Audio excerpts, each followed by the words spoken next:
Olá, minha gente, boa noite.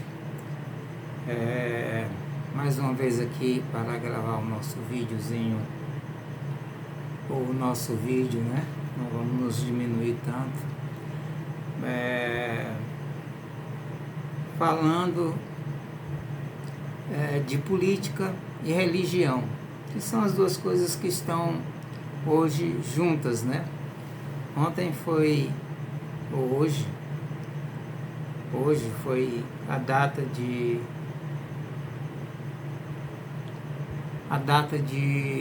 falecimento do Papa Francisco, e é um sentimento que eu sou protestante, é claro, né? Mas mesmo as igrejas protestantes, aquelas que têm líderes ainda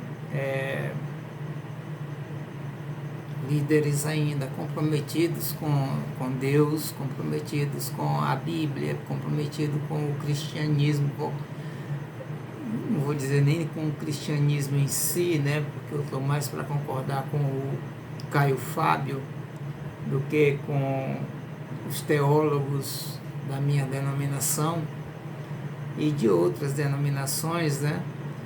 Jesus Cristo não veio fundar uma religião, ele não veio fundar o cristianismo, né? Ele veio buscar e salvar o que se havia perdido. Você ouviu isso nos 2 últimos vídeos que eu gravei e está ouvindo agora. Então Jesus Cristo não veio fundar uma religião, ele não veio fundar a Assembleia de Deus, ele não veio fundar a Igreja Luterana, né, a Igreja Presbiteriana, ele não veio fundar a Igreja Batista, ele não veio fundar a Igreja Mundial do Poder de Deus, né, a Universal do Reino de Deus, né, a Igreja da Graça, e muito menos o catolicismo, né? Muito menos não, nem o catolicismo. Jesus Cristo veio buscar e salvar o que se havia perdido. Essa é a mensagem de Jesus Cristo. E muita gente se desviou desse caminho. Muita gente se desviou desse caminho, né? Eu estava assistindo agora há pouco, um vídeo já antigo de um deputado, se não me engano, do Paraná ou do Rio Grande do Sul, deputado estadual, se não me engano, ou era federal, não sei, em que ele xingava, assim, quando aconteceu aquele episódio que Bolsonaro foi até a Catedral de Aparecida, né, e o bispo Primaz ali, o bispo Dom Orlando, falou uma frase que deixou os bolsonaristas de cabelo em pé, né? Deixou os bolsonaristas revoltados. Bandido bom, bandido morto não revolta bolsonarista. Eu sou favorável à tortura, não toca coração de bolsonarista. O Brasil não tem jeito, só tem jeito se nós criarmos uma guerra civil e fazendo o que a ditadura não fez, matando 30 mil, começando por FHC, não vai deixar de fora não, né? Isso aí não contraria nenhum bolsonarista, mesmo os que se dizem evangélicos, né? Os que se dizem, que hoje em dia eu sei que esse povo não é evangélico, né? O povo que diz que a salvação do Brasil é Bolsonaro, ou o povo que diz que a salvação da igreja é Bolsonaro, não é crente, não é evangélico, né? Pode ser crente, mas não é evangélico, não segue o evangelho, né? Isso é claro, para mim isso é claro, né? Então, se eu visse, melhor, eu preferia ter um filho criminoso do que um filho gay. Isso não comove, não comove bolsonarista, principalmente bolsonarista evangélico, né? Se eu visse dois homens na rua se beijando, eu partiria e daria porrada. Isso não comove evangélicos bolsonaristas ou qualquer outro bolsonarista, mesmo se dizendo cristão e sabendo, como Jesus Cristo disse, que eu não vim buscar o que é justo, aquele que é justo, eu não vim buscar os justos, mas eu não vim chamar os justos, mas os perdidos à salvação, né? E que nós devemos tratar o próximo com amor, e que aquele que disser do seu irmão que é tolo, que o seu irmão é tolo, esse é réu do fogo do inferno, né? Mas nós vemos pastores de cima dos púlpitos, né? Eu vou até citar uma frase que não é de Bolsonaro, que todas as que eu disse agora eram de Bolsonaro. No tempo que teve a facada com o Valdemiro Santiago, Silas Malafaia se manifestou, como não poderia deixar de ser, né? Ele se manifestou dizendo, eu vou avisar logo, a bandidagem não venham pra cá não, porque aqui a coisa, né, comigo é diferente. Eu sou protegido por 8. Eu fico até... dá vontade de chorar quando eu penso que eu ouvi isso da boca de um pastor. Não venha, porque se você vier, eu tenho 8 seguranças, e o povo aqui é treinado. E fez a arminha para dizer que se algum bandido chegasse perto, ou algum lunático louco, como foi o caso do Valdemiro Santiago, ou no caso do próprio Bolsonaro, né? Eles atirariam para matar, né? Isso saiu da boca de um pastor, o mesmo pastor que xinga desvairadamente, que fala o que quer, que chama todo mundo de vagabundo, chama todo mundo de otário, que chama todo mundo de todos os palavrões, todas as palavras de baixo calão que indicam demérito de uma pessoa. Ele xinga, ele fala numa mesma reportagem. O homem que tem a aparência de demônio, quando ele está falando, ele tem a aparência de demônio. Você pode ver, quando ele começa já, aquela boca dele parece que está cuspindo, né? Parece que ele está possesso de um demônio, né? E na verdade está, né? Porque ninguém pode fazer aquilo que ele faz e diz se não estiver possuído por um ente demoníaco, né? Porque o Espírito Santo não.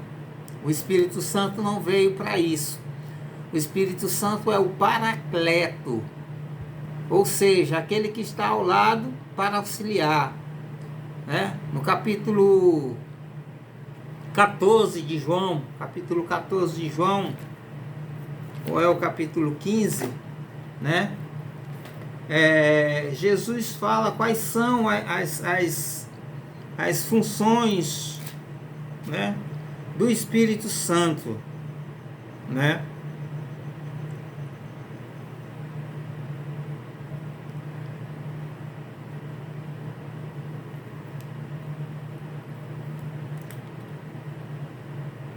Jesus diz: se me amardes, guardareis os meus mandamentos, e eu rogarei ao Pai, e ele vos dará outro Consolador, para que fique convosco para sempre, o Espírito da verdade.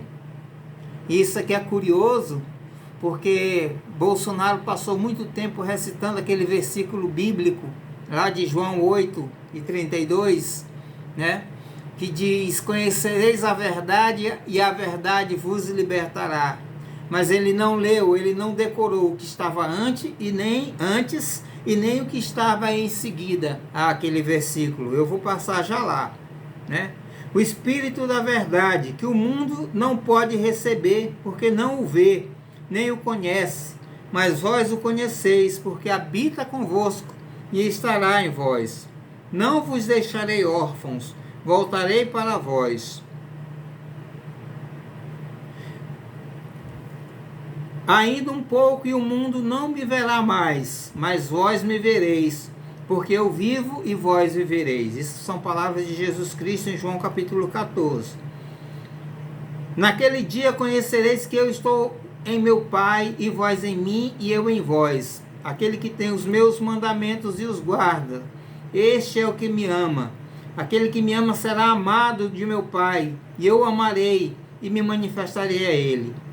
Disse-lhe Judas, não o Iscariotes: Senhor, de onde vem que te has de manifestar a nós e não ao mundo? Jesus respondeu e disse: se alguém me ama, guardará a minha palavra, e meu Pai o amará, e viremos para ele e faremos nele morada. Quem não me ama, não guarda as minhas palavras. Ora, a palavra que ouviste não é minha, mas do Pai que me enviou. Tenho-vos dito isso, estando convosco. Mas aquele Consolador. É por isso que eu sei que Malafaia não tem o Espírito Santo nele. Malafaia não tem o Espírito Santo nele. Por quê? Porque o Espírito Santo é consolador. Daqueles que estão... daqueles que precisam de consolo. Quem é que precisa de consolo? É quem está alegre? A Bíblia diz, lá em Tiago, se alguém entre vós triste, ore. Está alguém entre vós alegre, cante louvores. E outra parte da Bíblia diz, Paulo diz, né? Chorai com os que choram, alegrai-vos com os que se alegram, e chorai com os que choram, né? Então, quem é que precisa de consolo? Quem precisa de consolo é aquela pessoa que está passando por uma comoção muito grande, por uma tristeza, por angústia. É aquela pessoa que está sendo oprimida, né? Exatamente uma pessoa, um louco que pode atacar você com uma faca, né? Eu me lembro, lá na minha cidade, Campo Maior, que uma vez um rapaz que é doente mental, ele saiu na rua, pegou uma faca e saiu na rua, e atacava quem ele via, e ele atacou um rapaz, atacou um garoto dos seus 14 anos, e aquele garoto ficou paraplégico, e hoje anda numa cadeira de rodas. Mas você vê o semblante daquele rapaz que não tem nenhuma mágoa nele, que ele perdoou aquele que o atacou, que ele ama aquele que o atacou, né? Então esse é o amor de Deus. Esse é o amor de Deus. Não o amor que diz respeito a uma religião, não. Que religião? Eu já disse que a Bíblia só fala de religião aqui em Tiago, no capítulo 1 de Tiago, que diz assim, ó. Primeiro capítulo de Tiago, os 2 últimos versículos, ou os 3 últimos versículos.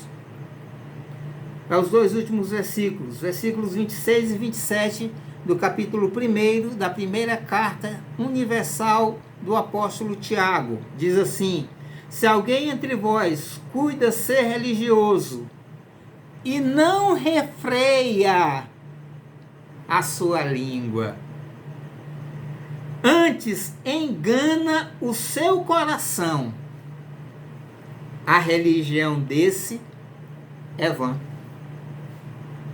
Não interessa se você é religioso. Para Jesus Cristo não interessa se você é religioso. Para Deus não interessa se você é religioso. Para as pessoas não interessa se você é religioso. Por isso o Papa Francisco tinha essa entrada, né, muito grande em todas as religiões, em todos os aspectos religiosos e até não religiosos, né? Até mesmo de ateus. Ele tinha um respeito até mesmo de ateus. Mas eu estava falando do deputado, mas eu falo já sobre o deputado. Olha mais o que a Bíblia diz. Tiago 1 e 27. A religião pura e imaculada para com Deus, o Pai, é esta: visitar os órfãos e as viúvas nas suas tribulações, ou seja, a caridade. Ou seja, é você pegar e ajudar aquelas pessoas que estão deficitárias, que não têm o que comer, o órfão, a viúva, o pobre, o necessitado. E por isso que Francisco, o Papa, tinha essa coisa que marcou o seu pontificado. E olha que isso é o testemunho de um protestante. O que marcou o seu pontificado foi a sua preocupação com os mais pobres, com os mais humildes. Era quem ele recebia, né? E guardar-se da corrupção do mundo. Olha lá, Paulo diz que nós não somos salvos pelas obras. Ele diz isso em Efésios capítulo 2, versículos 10, versículo 9 e 10. Ele diz que nós não somos salvos pelas obras. Mas Tiago diz aqui: guardar-se da corrupção do mundo. Paulo disse: todas as coisas me são lícitas, mas nem todas convêm. Por que nem todas convêm? Porque eu devo me comportar segundo o mandamento de Cristo. E qual é o mandamento de Cristo? Amar uns aos outros. Então, isso que é religião. Aquele deputado subiu na tribuna quando o bispo lá de Aparecida, né, Nova Orleans, ele disse uma palavra no final de uma homilia sua. Ele disse uma frase, uma palavra não, ele disse uma frase no fim de uma homilia sua: que a igreja seja conhecida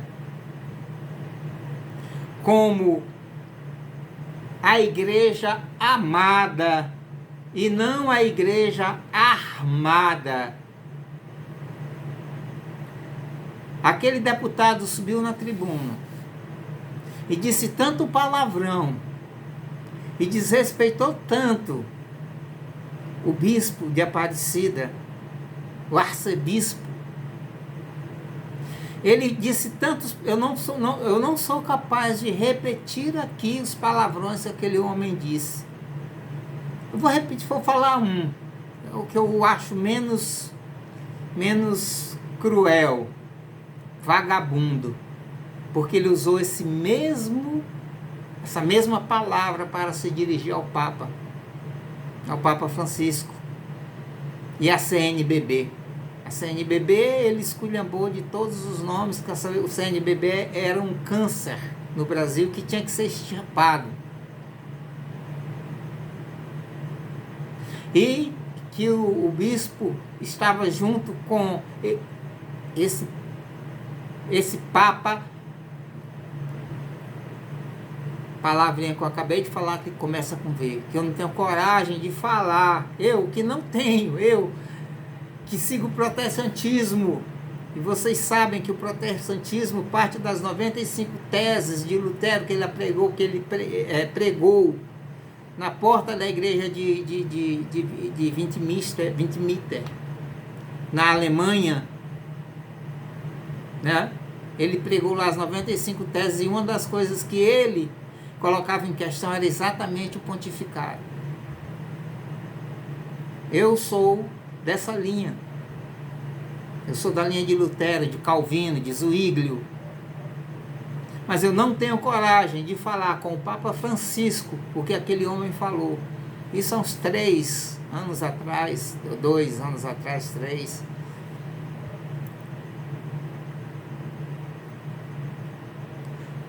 Se alguém entre vós cuida ser religioso e não refreia a sua língua, antes engana o seu coração, a religião desse é vã. Porque o Cristo que eu sigo disse: se alguém vos bater na face esquerda, oferecer-lhe também a direita. Se alguém te obrigar a caminhar com ele 1 milha, vai com ele 2. Isso porque os soldados romanos tinham a prerrogativa de fazer um judeu caminhar com ele até 1 milha carregando, né, os seus pertences, a sua bagagem, as suas coisas. E Jesus Cristo disse: se alguém te tomar a capa, oferece-lhe também a túnica. É esse Jesus, né, que diz, eu vou terminar, minha gente, que diz lá em João, né, lá em João, no capítulo 14, que eu acabei de ler, né, mas também no capítulo 16, tenho-vos dito essas coisas para que vos não escandalizeis. Expulsar-vos-ão das sinagogas. Vem mesmo a hora em que qualquer que vos matar cuidará fazer um serviço a Deus. Quanta gente hoje em dia, dentro da igreja evangélica, eu já contei aqui inúmeras vezes um caso que aconteceu na campanha de 2022, numa igreja da Congregação Cristã do Brasil, em que o ancião estava fazendo lá a sua apologia política, e um membro da igreja se levantou, um homem simples se levantou e disse que não estava ali no templo para fazer política ou para ouvir sobre política, mas para ouvir a palavra de Deus. E começou um bate-boca ali entre o membro da igreja e o ancião. Então, que estava atrás dele, né, atrás do irmãozinho, né, que era policial, estava armado dentro da igreja, porque é armamentista, né? E eu tenho um pastor muito amigo meu lá no Piauí, que ele colocou lá no Facebook dele, a descrição dele, a mini biografia dele, que ele é de direita, capitalista, armamentista. Ele não sabe nem o que é ser capitalista, né? Porque ele não é dono de nenhum meio de produção. Só é capitalista o dono dos meios de produção. Os meios de produção são o capital, né? Por isso que Marx escreveu o Capital, né? Mas eu quero falar aqui só para encerrar,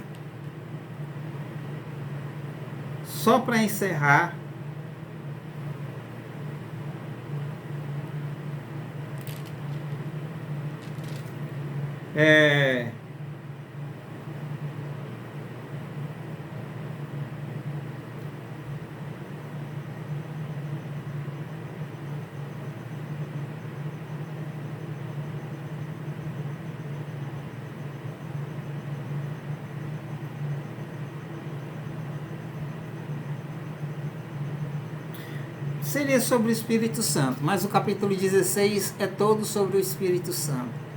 Então, minha gente, vou encerrar porque o vídeo já está longo, está certo? Hoje é um dia triste, é um dia, né, um dia de lamentação para católicos e para todo cristão que se identificava com Francisco, porque esse é o Evangelho. O Evangelho não é uma religião.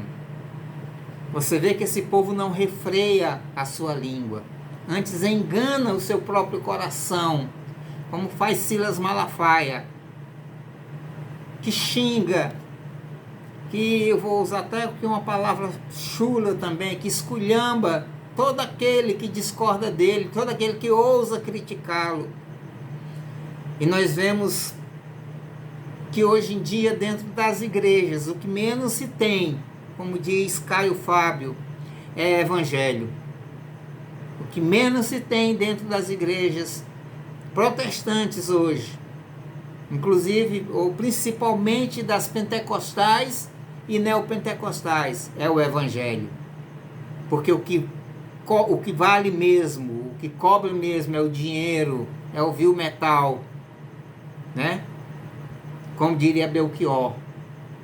Já faz tempo eu vi você na rua, cabelo ao vento, gente jovem reunida, na parede da lembrança, ou na parede da memória, essa lembrança é o sonho que dói mais. Hoje eu sei que quem me deu a ideia de uma nova juventude e consciência está em casa, guardado por Deus, contando o vil metal. Então, minha gente, está na hora, né, de nós começarmos a pensar melhor e distinguir melhor e ver melhor diante dessa sombra, dessa névoa, né, que começa a cair sobre o Brasil, assim como tem caído sobre os Estados Unidos, sobre alguns países da Europa, né, e vem caindo essa névoa. Como é que nós vamos fazer para enxergar? É fácil. Leia o primeiro capítulo de João. Lá está escrito que Jesus é a luz do mundo. No capítulo 12 do Evangelho de João também está escrito o próprio Jesus Cristo se descrevendo como a luz do mundo. Vamos olhar para Jesus. O escritor aos Hebreus nos adverte: olhemos para Jesus, o autor e consumador da nossa fé. Amém? Um abraço a todos. Quem ficou até aqui, eu peço que se inscreva no canal, distribua esse vídeo para outras pessoas, né? Dê o seu like, né? Vamos fazer esse canal crescer. Vamos usar esse canal como uma arma para fazer crescer o Evangelho, para fazer crescer a verdadeira visão de Cristo, a visão do Cristo, a visão da misericórdia, do amor, do perdão, daquele que não veio chamar justos, mas ímpios, que veio buscar e salvar o que se havia perdido. Porque cada um de nós, por melhor que sejam as nossas obras, não somos salvos pelas obras, mas somos salvos pela fé. Então, diante de tantas coisas, escândalos que estão acontecendo, tem um pregador mirim chamado Miguel. Mentira pura. Assista, você vai ver que é mentira. Quem tem o discernimento de Deus vai ver que é mentira. Eu vou fazer um vídeo sobre isso. Pastor Paulo Júnior, quem diria que quem gritava tanto na tribuna e batia tanto no altar, dizendo que os outros tinham caído em heresia, era ele próprio um herege. Mas nós não devemos odiar essas pessoas, devemos orar por elas, se bem que o Paulo Júnior tem um traço de psicopatia, né? E quem é psicólogo, terapeuta, psiquiatra, sabe o que é ser psicopata. Então, que Deus nos abençoe e nos guarde e enche nossos corações de sabedoria para que nós possamos distinguir entre o mal e o bem, para que nós saibamos distinguir entre o verdadeiro evangelho e o falso evangelho que se mostra cada vez mais. Amém? Até mais, minha gente.